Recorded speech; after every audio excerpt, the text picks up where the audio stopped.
नमस्कार मित्रांनो. मी नम्रता शब्दस्पर्श चॅनलवर आपले सर्वांचे सहर्ष स्वागत करते आहे. तर आपण ऐकतो आहोत नेहा पर्व दुसरे यामधला तिसरा भाग. चला तर ऐकूया. रात्री जेवणानंतर सगळे रूममध्ये जाऊन आराम करू लागले. आई बाबा आणि मॉम डॅड यांना खूप एक्झर्शन आलं असं मला वाटतं, स्वप्नील नेहाला सांगत होता. नेहा म्हणाली, हो खरं आहे. दुसऱ्या दिवशी सकाळी रूमवरच ब्रेकफास्ट मागवून घेतला. आज आरामात उठायचं असं सगळ्यांनी ठरवलं होतं. रूममध्येच ब्रेकफास्ट केला, त्यामुळे डायरेक्ट लंचला डायनिंग टेबलवर सर्व एकत्रित जमले. आरामात लंच केल्यावर आळस यायला लागला. वसुधाताई म्हणाल्या, स्वप्नील थोडा आळस आलाय रे, आपण असं करू ना, सायंकाळी फिरूया. हो मॉम, काही बघायची इच्छा झाली तर मला सांगा, मी आहे रेडी. असं साईट सीन कारमधून बघूयात आपण. थंड हिरव्या गार ठिकाणी थांबूया. म्हणजे काय होणार ना, सगळा थकवा दूर पडून जाणार. म्हणजे आईवडिलांना कसं मनवायचं हे जर कुणाकडून शिकायचं असेल तर स्वप्नीलकडून शिकायचं. लंचनंतर सगळ्यांना आळस वाटला म्हणून सायंकाळवर हा प्रोग्राम ठरवला. चला ठरलं तर मग आपण सायंकाळीच जाऊया. मॉम, तुम्ही आता रेस्ट करा. 5 वाजता या हॉलमध्ये. मी सुद्धा जाते रूममध्ये, नेहा म्हणाले. कल्पनाताई आणि राजन बाहेर आलेच नव्हते. आई, जेवण केलंस का गं? नेहाने फोनवर विचारले. हो, मी रूममध्येच मागवून घेतले होते. खूप थकलीस का गं आई? नाही रे बाळा, रूम सर्व्हिस आहे ना, तर म्हटलं चला मागवून घेऊया. हां, थोडे तुझे बाबा, तुला माहिती आहे ना त्यांची कंडिशन, तर ते थोडे थकले होते. बरं बरं, 5 वाजता जाऊया आपण. जमेल ना गं तुला, की इथेच थांबतेस? जायलाच हवं असं काही नाही गं आई. नाही बेटा, जाऊया आपण. कारमध्ये तर बसायचं आहे ना. ठीक आहे मग, मी आवाज देणार तुला. नेहा पण रूममध्ये येऊन काही साप्ताहिके पलंगावर बसून वाचू लागली आणि बघताच तिचा डोळा लागला. स्वप्नील आणि बाळ मस्त खेळ खेळत होते. 4 वाजता सगळे तयारीला लागले. मध्ये सगळे एकत्रित येऊन चहा, कॉफी, ज्यूस आपल्या इच्छेनुसार घेतला त्यांनी. आज बाळाला स्वप्नीलने मस्त तयार केले होते. दिल्ली शहरातील मुख्य स्थळांना भेटी देऊन रात्री बाहेर एखाद्या गार्डन हॉटेलमध्ये निसर्गाच्या सानिध्यात डिनर करूया आपण आज. आणि ते हळूहळू साईट सीन बघत बघत दिल्ली शहराच्या आठवणी साठवू लागले. उद्या त्यांचे सकाळचे फ्लाईट होते, म्हणून त्यांना आज जास्त काही थकायचं नव्हतंच. स्वप्नील म्हणाला, संध्याकाळी मावळत्या सूर्याच्या किरणांनी सोनसळी रंगाने न्हालेली दिल्ली शहर, रस्त्यावर धावणारी कार आणि त्यात हे साईट सीनचा आनंद लुटणारे आपलं कुटुंब. ताजमहलच्या भेटीनंतर आई बाबा आणि मॉम डॅड थोडे थकले असेल, पण प्रसन्न फार दिसत आहेत. असा निवांत फेरफटका नक्कीच आल्हाददायक वाटतो ना? हो, खरं बोलतोस तू स्वप्नील, स्वप्नीलच्या मॉम म्हणाल्या. दिल्लीसारख्या ऐतिहासिक शहरात संध्याकाळी फिरण्याचा हाच आनंद असतो मॉम. जुन्या दिल्लीच्या गजबजलेल्या गल्ल्या, त्या थकव्याला एकदम मन मोकळ्या संध्याकाळच्या सफरीने ताजेतवाने करतात. संध्याकाळ असल्यामुळे आपण मंदिराचे दर्शन घेऊया, सरी मावशी म्हणाली. अरे, दिल्लीमध्ये काही स्पेशल ट्राय करू नये का आपण? हो मावशी, अगदी बरोबर. प्रत्येक ठिकाणी खाण्याचा आस्वाद घेऊया, नेहा बोलली. स्वप्नील म्हणाला, ह्या दोघींच्या खाण्याच्याच गोष्टी सुरू असतात आणि मग सुरू झाला खाण्याचा आस्वाद घेणे. चांदणी चौकातील चटपटी चाट आणि गरमागरम पराठे, मुगलाई आणि पंजाबी स्वादिष्ट रुमाली रोटी, दाल मखनी, वा वा वा. दिल्लीची स्ट्रीट लाईटमधली चाय आणि कूलरमध्ये लस्सीसुद्धा घेतली आणि सर्वात शेवटी गरमागरम जलेबी. वा, क्या बात. स्वाद सगळ्यांनी मस्त अनुभवला. बाळाने मिल्क कुल्फी खाताना थंडगार वाटले त्याला. ऊ ऊ ऊ, कुल्फी असं करत त्याने पूर्ण कुल्फी फस्त केली. नेहा बोलली, बाळ शोना, हे नाही खाऊ, थंड आहे ना, सर्दी होणार, नको खाऊ. बाळ मान हलवून नको खाऊ असं गोड आवाजात बोलू लागलं. नेहा म्हणाली, या बघू मम्माकडे, किती शहाणं बाळ आहे. तर बाळ मानेनी नाही नाही असं करू लागलं. त्याला खूप मजा येऊ लागली ह्या प्रवासात. स्वप्नील म्हणाला, आई बाबा आता काही खायचं आहे का तुम्हाला? मावशीचं पोट अगदी भरलंय मस्त. आईस्क्रीम मागवू का? राजन म्हणाले, अहो जावई बापू, किती चालणार आम्हाला, खूप झालंय आता, खूप खाल्लंय आम्ही. वसुधाताई म्हणाल्या, अहो स्वप्नीलची डॅडी, तुम्हाला हवं का आईस्क्रीम? डॅडी म्हणाले, नको गं, बस इथे छान वाटतंय, बसू काही वेळ आणि नंतर निघूया. इकडच्या तिकडच्या गप्पा मारत बसले होते सारे.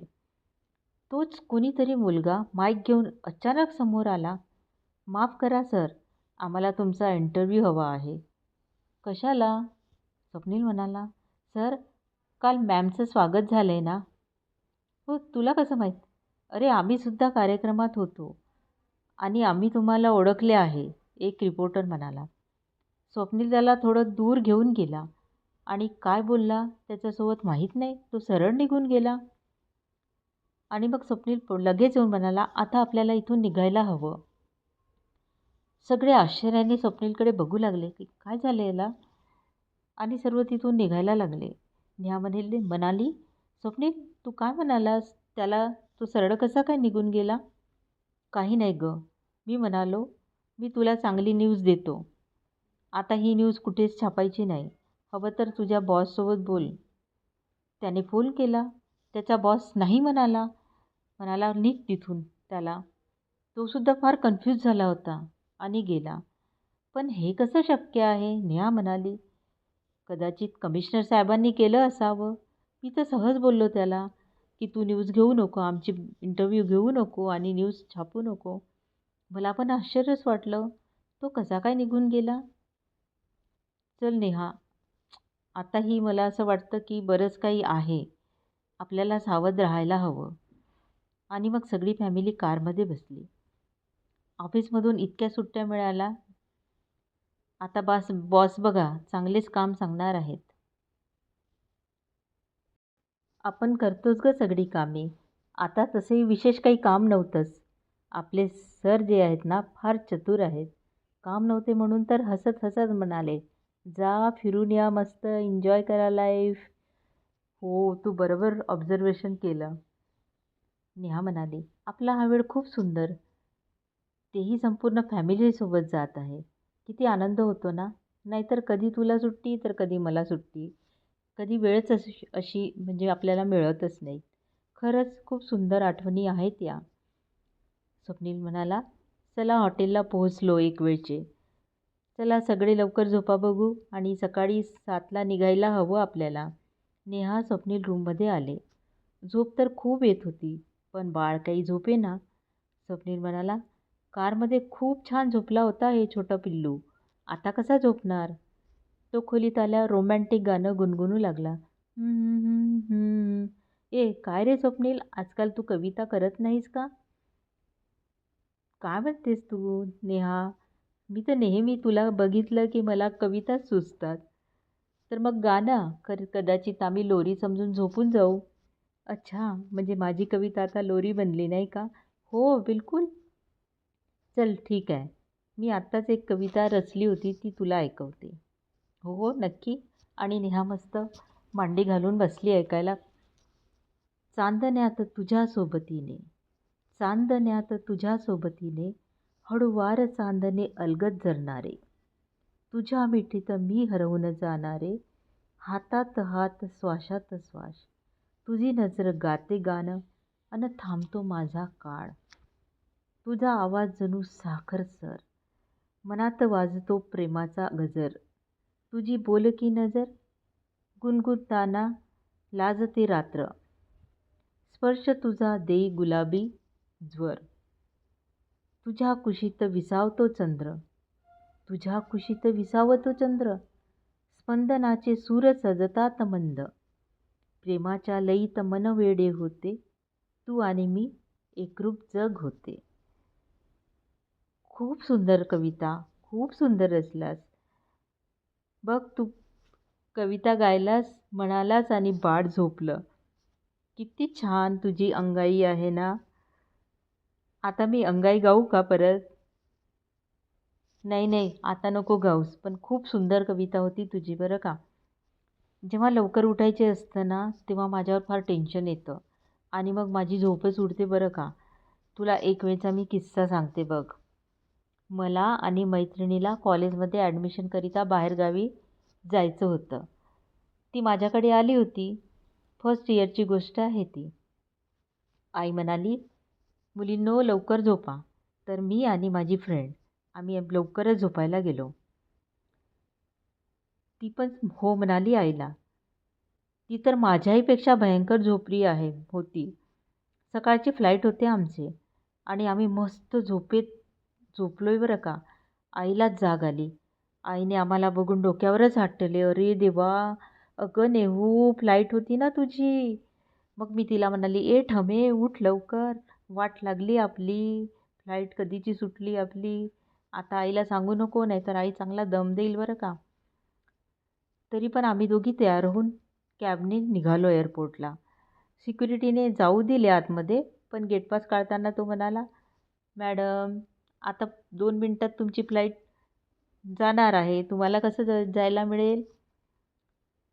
गेट पास नंतर सामानांची चेकिंग वगैरे सगळं करायला माहिती आहे ना तुम्हाला. 1 तास तरी हवा तुमच्याकडे. आता त्याला काय सांगणार आम्ही, की आम्ही झोपलो होतो.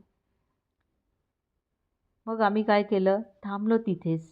तिथे त्यांनीच गाईड केलं, की तुम्ही थांबा आणि दुसऱ्या फ्लाईटकरिता ट्राय करा. मग त्यांनी आम्हाला त्याच कंपनीच्या 2 तासानंतरच्या फ्लाईटचे 2 तिकीट ते पण डिस्काउंटमध्ये दिले आणि आम्हाला मग थोडं उशिरा पोहोचलो कॉलेजला. पण असा हा आमचा झोपेचा किस्सा घडला बरं का. म्हणून कुणी म्हटलं मला झोप, तर माझी झोपच उडते. "तू काळजी करू नकोस गं, मी आहे ना तुला उठवायला," स्वप्नील म्हणाला. "किती छान आहेस स्वप्नील तू. तुझ्यासाठी अशा 10 रात्र म्हणशील ना, तरी मी जागून काढू शकतो." समजलं का नेहा? हो रे, ते मला माहिती आहे. तू माझ्यासाठी जागू शकतोस. आणि मग नेहाला झोप लागली. परंतु स्वप्नीलला अजिबात झोप लागली नाही. तो खिडकीच्या बाहेर बघत विचार करत होता. नेमका कोण होता तो? त्याला नेहा आणि तिच्या कुटुंबाबद्दल इतकी माहिती कशी मिळाली? हा फक्त योगायोग होता की काही नवी संकटाची चाहूल होती? रिपोर्टरसारखा तर वाटत नव्हता तो. म्हणजे 4-5 मुलं होती. त्यापैकी एक रिपोर्टर असला तरी बाकीचे मला रिपोर्टर वाटत नव्हते. स्वप्नील खूप विचारात, कोण असतील ते दोघं बाकीचे? शोध घ्यायला हवा याचा. आणि मग नंतर स्वप्नील रिलॅक्स झाला. तर मंडळी, आपणास ही कथा कशी वाटली नक्की सांगा, कॉमेंट करा आणि सबस्क्राईब करायला विसरू नका. भेटूया पुढच्या भागामध्ये. तर नक्की मला माझ्या कथेला प्रतिसाद द्या. धन्यवाद. तेव्हापर्यंत स्वस्त रहा, मस्त रहा. Tata, bye bye.